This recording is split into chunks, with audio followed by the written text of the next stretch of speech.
tidak percaya bahwa kurikulum Merdeka ini bisa melakukan sebuah perubahan yang signifikan karena banyak faktor. Tentu di panjang peta jalan pendidikan itu kita ingin tahu ini mau dibawa kemana pendidikan dalam 20 tahun. Apakah sekedar menghasilkan siswa-siswa yang siap bekerja atau siswa-siswa yang memang memiliki kompetitif atau memiliki kemampuan akademik. Jadi memang harus dijelaskan terlebih dahulu.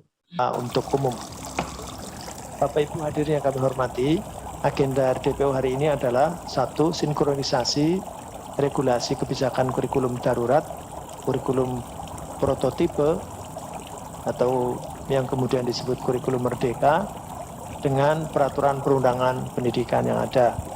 Yang kedua, pandangan terhadap penerapan kurikulum dalam rangka pemulihan pembelajaran dan desain penerapan kurikulum Merdeka. Apakah agenda ini bisa disetujui?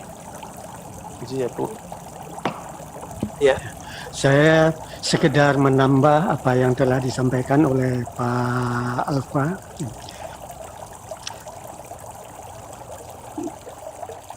Kurikulum Merdeka itu seharusnya merupakan perubahan gradual dari kurikulum yang berlaku saat ini. Seperti kurikulum 2006 merupakan penyempurnaan dari kurikulum 94 dan 84, dan kurikulum 2013 merupakan penyempurnaan dari kurikulum 2006. Begitu. Dalam kurikulum sebelumnya itu masyarakat mengeluh bahwa sekolah itu hanya mengajar pengetahuan saja dan lebih spesifik hanya mengajar menghafal, begitu.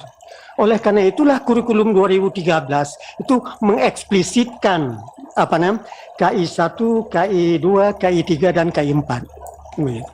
Jadi taksonomi tujuan pendidikan itu dieksplisitkan, dipecah menjadi 4. KI 1 yaitu sikap spiritual, KI 2 sikap pribadi dan sosial, KI 3 kompetensi pengetahuan, KI 4 itu kompetensi keterampilan, begitu. Dieksplisitkan begitu.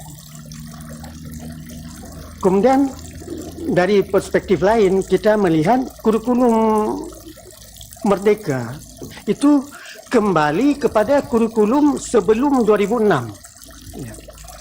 Hal ini dapat kita lihat dari struktur capaian, elemen, deskripsi, kemudian capaian. Elemen itu topik-topik, gitu. Kemudian deskripsi itu uraian dari topik. Kemudian capaian itu sama dengan tujuan pembelajaran umum atau TIU dalam kurikulum sebelumnya. Elemen, deskripsi, dan capaian. Jadi pada capaian ini baru mengandung kompetensi. Padahal kurikulum 2006, kurikulum 2013 kita kenal sebagai kurikulum berbasis kompetensi. Jadi kita memberikan penekanan dalam proses pembelajaran kepada pengembangan kompetensi anak. Baik, bismillahirrahmanirrahim. Assalamualaikum warahmatullahi wabarakatuh. Pimpinan dan anggota Komisi 10 yang berbahagia, baik yang hadir di secara fisik maupun virtual. Tadi disebutkan oleh Profesor hadir in, hadir out ya. Gitu. Alhamdulillah, terima kasih kepada para narasumber kami yang hari ini telah menyampaikan banyak masukan terkait dengan kurikulum. Buat kami di Komisi 10 memang yang namanya kurikulum itu tentu harus mencakup keseluruhan yang cukup mendalam, mendetail pada berbagai elemennya. Ada hal yang ingin saya gali lebih dalam berkaitan dengan kurikulum ini, karena kan ada kecenderungan Kemdikbudristek itu ingin menyerahkan kepada sekolah, dan juga ada hal yang nampak ketika kemudian di perguruan tinggi, bahkan badan standarnya pendidikan kan di PP 57-nya kemudian dihapuskan terkait dengan badan standar. Pokoknya nggak boleh diseragamkan. Nggak diseragamkan kan bukan bermakna tidak boleh ada standar. Yang ingin saya tanyakan dari bapak-bapak sekalian, apakah menurut Bapak-Bapak tetap harus ada standar dalam kurikulum pendidikan kita? Pertama, kan selain dari yang tadi diserahkan pada sekolah memilih yang mana, tapi perlu nggak ada standar itu menurut Bapak-Bapak? Kedua, saat ini kan yang sedang didorongkan adalah bagaimana kurikulum prototipe ini dipraktekkan di sekolah penggerak. Tadi kritik Bapak-Bapak juga ya terhadap sekolah penggerak, ada yang sudah bagus kualitasnya, terus kalau menurut Kementerian Pendidikan enggak kok, ada yang masih jelek tapi kita bantu gitu. Pada kenyataannya misalnya yang di dapil saya di Kota Bandung, Kota Cimahi yang bersebelahan dengan dapilnya Kang Dede, ini yang sudah di perbatasan itu sudah yang masih di Kota Bandung, ibu kota Provinsi Jawa Barat, sudah ada sekolah yang kepala sekolahnya itu nangkepin murid gitu supaya mau sekolah. Padahal itu SMA, karena orang tuanya menganggap sekolah itu memberatkan karena sekolahnya petani penggarap rata-rata di perbukitan di atas itu. Dijadikan sekolah penggerak. Mereka mengatakan ya kalau kita mendengar ada bantuan, karena tahap kedua belum sampai detail teknisnya kan. Kalau ada bantuan sih mudah-mudahan lumayan Bu katanya. Tetapi sampai kemarin bulan Maret ini nggak ada kabar sama sekali. Ditetapkan bulan Januari, bulan Maret tuh belum ada kabar. Akan diperlakukan seperti apa, dilatihnya bagaimana belum. Nah, ketika kemudian pemerintah bersemangat untuk nanti pola kurikulum ini semua di 2024 disamakan gitu. Kira-kira menurut Bapak Ibu terkejar nggak sih? Terkejar nggak kurikulum itu untuk bisa merata di seluruh Indonesia? Ketiga, kalau kita lihat kurikulum penggerak ini, sekolah penggerak ini dengan kurikulum prototipe itu kan ada banyak terobosan-terobosan. Kalau guru-guru yang PNS, mereka agak tahan gitu karena tugas-tugas yang banyak, kemudian harus inovasi terbaru dan lain sebagainya. Tapi gaji mereka kan udah tetap gitu ya. Nah, sementara ada beberapa yang sangat mengkhawatirkan, mereka mengkhawatirkan meskipun ada semacam BOP kinerjanya, meskipun yang tahap 1 juga ada yang belum turun, kira-kira bisa terkejar nggak ya, karena guru-guru yang swasta ini, yang bukan PNS maksud saya, yang bukan PNS ini, mereka harus memaksimalkan waktunya, sementara selama ini penghasilan mereka yang terbatas membuat mereka cari sambilan gitu. Nah, adakah masukan gitu dari Bapak Ibu terkait dengan kondisi yang seperti ini, nanti perlu diatasinya seperti apa? Terakhir, apakah perlu kurikulum kita membagi klaster? Katakanlah gini, klaster Pulau Jawa, karena gapnya kan udah besar nih, klaster Pulau Jawa, arahan kurikulumnya begini, bantuannya lebih sedikit daripada yang di luar Jawa misalnya. Gapnya antara Jakarta dengan Papua kan sangat besar. Misalnya Papua, tapi tadi disampaikan sekolah baru, sekolah yang bagus gitu. Nah, ini yang katakanlah sekolah standarnya, sekolah negerinya bisa didorong dengan bantuan yang lebih besar dan lain sebagainya. Kira-kira nanti bisa memperkecil gap nggak kalau ternyata kurikulum itu dibagi klaster pada penerapannya? Karena kami punya pengalaman misalnya kunjungan ke salah satu SMK negeri di salah satu kota di Papua, itu SMK-nya SMK negeri, jurusannya tata boga, nggak pernah pakai kompor gas, masih pakai kompor minyak tanah. Katanya mereka akan dipekerjakan di hotel, gimana ceritanya gitu. Nanti zaman sekarang udah nggak ada lagi kompor minyak tanah, tapi masih pakai oven yang ditaruh di kompor. Zaman saya kecil dulu kalau lebaran bikinnya pakai oven kompor. Sekarang udah nggak ada. Nah, ini kan artinya gapnya terlalu besar gitu ya. Jadi ini bagian yang kita perlu perlu perhatikan. Apakah menurut Bapak Ibu bisa dilakukan dibagi klaster seperti itu? Terima kasih. Assalamualaikum warahmatullahi wabarakatuh. Assalamualaikum warahmatullahi wabarakatuh. Lanjut, silakan. Mau siapa duluan? Itu yang di belakang nunjuk ke depan, Pak Mujib. Silakan Pak Mujib. Mbak Ratih ngalah ini. Udah nunjuk semua dari belakang, nunjuk. Kayak mau foto. Makasih. Terima kasih pimpinan. Assalamualaikum warahmatullahi wabarakatuh. Selamat siang dan salam sejahtera untuk kita semuanya. Salam sehat. Yang terhormat pimpinan, terhormat teman-teman Komisi 10, para anggota, yang terhormat para narasumber yang saya kira luar biasa. Tadi saya mohon maaf Pak Alfa, tadi saya mulai mendengarkan dari Pak Ramdhani, Pak Profesor, dan teman-teman yang lain juga Ibu, mohon maaf tadi saya belum sempat mendengar.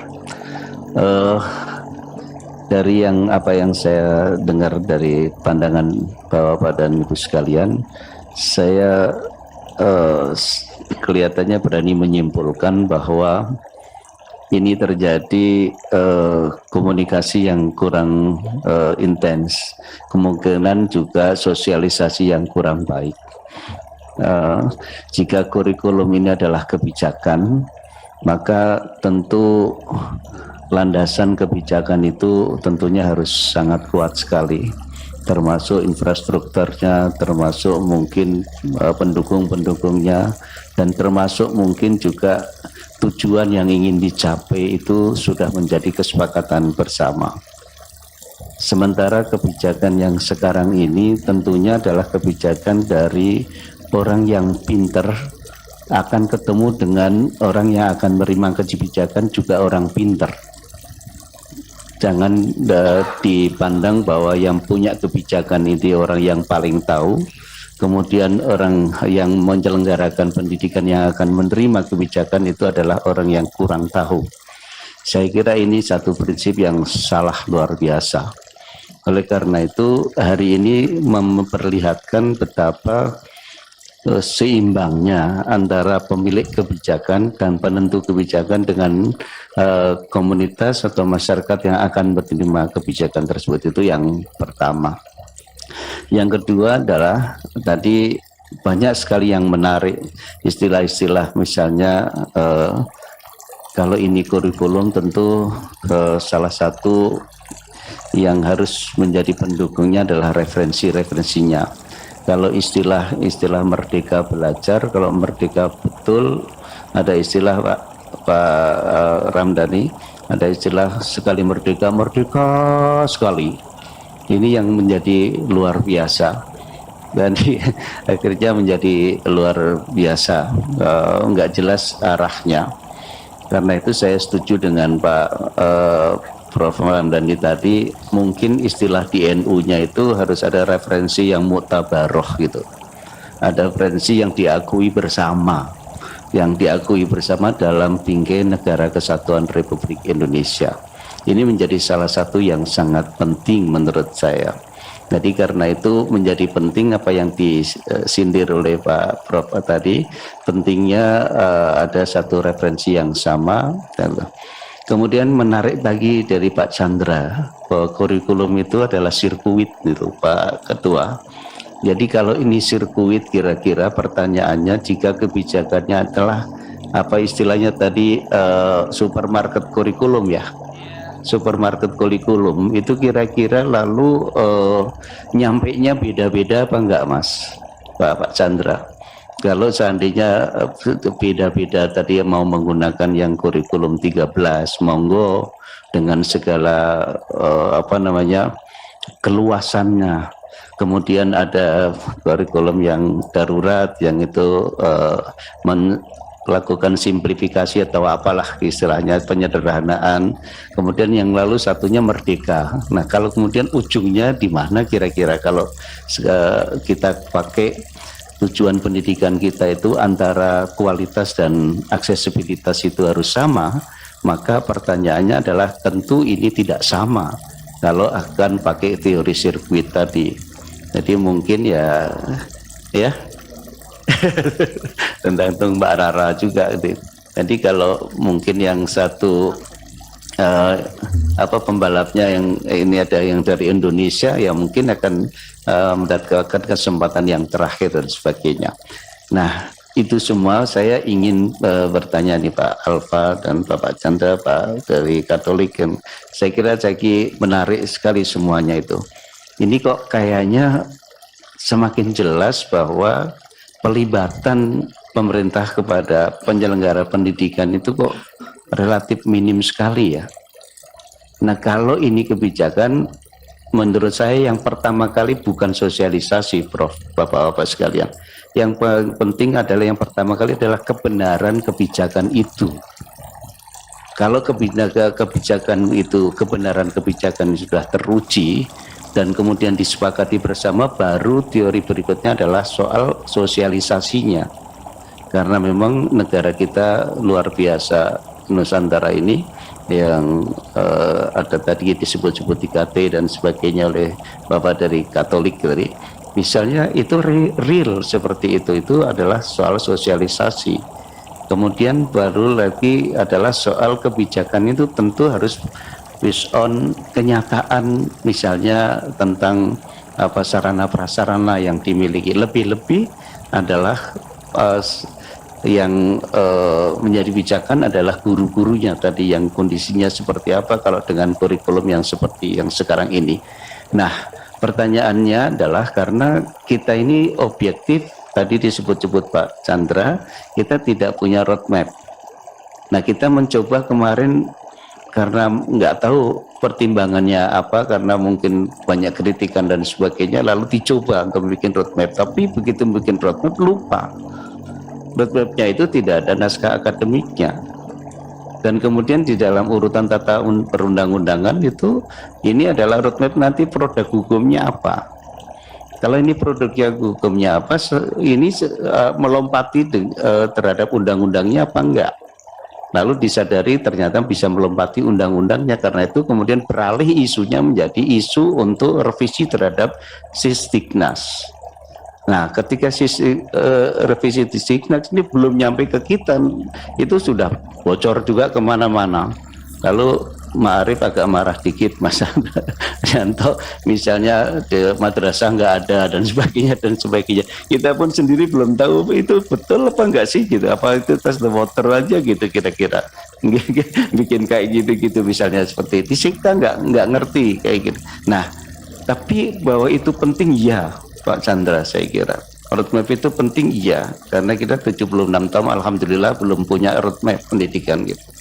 Itu saya kira menyedihkan sekali, Prof, Pak Alfa dan Bapak sekalian yang lain. Jadi, tapi pertanyaannya adalah harus dimulai kapan, Pak?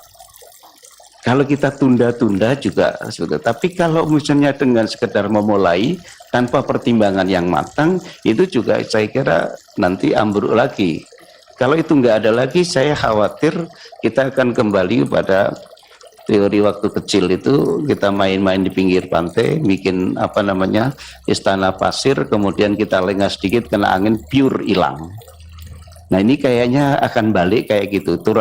Ini teorinya putaran circle di motor GP lagi, muter lagi ke situ lagi, dan atau memang itu kelasnya kita lagi seperti itu. Tapi saya yakin bahwa Bapak sekalian bisa memberikan satu saran kepada kami, kapan harus ada roadmap, kapan harus ada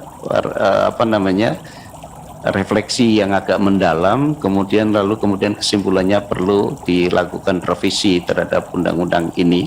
Tapi kemudian prasyaratnya harusnya seperti apa? Prasyaratnya tadi misalnya guru seperti apa, sarana prasarana seperti apa, kemudian bahkan tadi disebut-sebut gajinya seperti apa, salary-nya, sehingga tidak perlu ngojek, kata Bu Lia gitu. Jadi saya kira itu mungkin perlu kita ini terlebih dahulu. Terima kasih Bapak-Bapak dan Ibu sekalian. Allahumma muwaffiq lakum. Wassalamualaikum. Kang Dede ini sebagai dari depan ini pimpinan, monggo Kang Dede Yusuf. Terima kasih Pak Ketua. Assalamualaikum warahmatullahi wabarakatuh. Selamat siang, salam sejahtera bagi kita semua, Bapak-Bapak dan Ibu-Ibu dari seluruh jajaran lembaga pendidikan, penyelenggara pendidikan.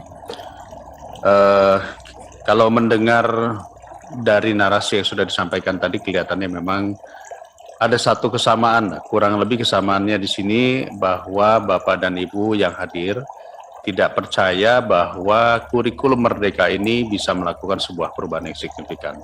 karena banyak faktor. Tentu pada prinsipnya menyelenggarakan pendidikan yang layaknya buat anak-anak cucu kita nantinya itu tidak bisa seperti merubah telapak tangan. Jadi membutuhkan waktu dan membutuhkan konsentrasi yang penuh. Dari paparan yang sudah disampaikan, saya melihat kelihatannya ada komunikasi yang kurang sinkron antara Kemendikbud dengan penyelenggara pendidikan. Dan ini sudah sering kita menemukan. Yang kemarin masalah RUU Sikdiknas, lalu kemudian ini kurikulum, ya kemudian juga beberapa episode-episode yang sudah mencapai belasan episode, ya. Jadi oleh karena itu saya mohon advice dari Bapak Ibu semua di sini, apakah lebih baik kita berbicara tentang peta jalan pendidikan terlebih dahulu, roadmap-nya, sebelum kita berbicara tentang merubah. Karena kalau roadmap-nya tidak jelas, maka kemungkinan besar ini semua menjadi meraba-raba. Pernah kami juga menyampaikan kepada Kemendikbud bahwa kalau melihat dari demografi, kemungkinan besar juga nggak mungkin ada seragamisasi. Ada daerah-daerah yang mungkin masih tertinggal, ada daerah-daerah yang infrastrukturnya belum kuat. Jadi mungkin kita harus lebih jelas dulu peta jalannya. Nah, kami dulu pernah punya panja peta jalan pendidikan, Pak Fikri juga sebagai pimpinannya. Dan dari panja peta jalan pendidikan itu kita ingin tahu ini mau dibawa kemana pendidikan dalam 20 tahun. Apakah sekedar menghasilkan siswa-siswa yang siap bekerja atau siswa-siswa yang memang memiliki kompetitif atau memiliki kemampuan akademik. Jadi memang harus dijelaskan terlebih dahulu. Nah, oleh karena itu di depan kami ini sekarang di Komisi 10 ini ada PR-nya ada 3. RUU Sikdiknas, kurikulum atau peta jalan pendidikan. Nah, kami minta advice dari Bapak Ibu semua.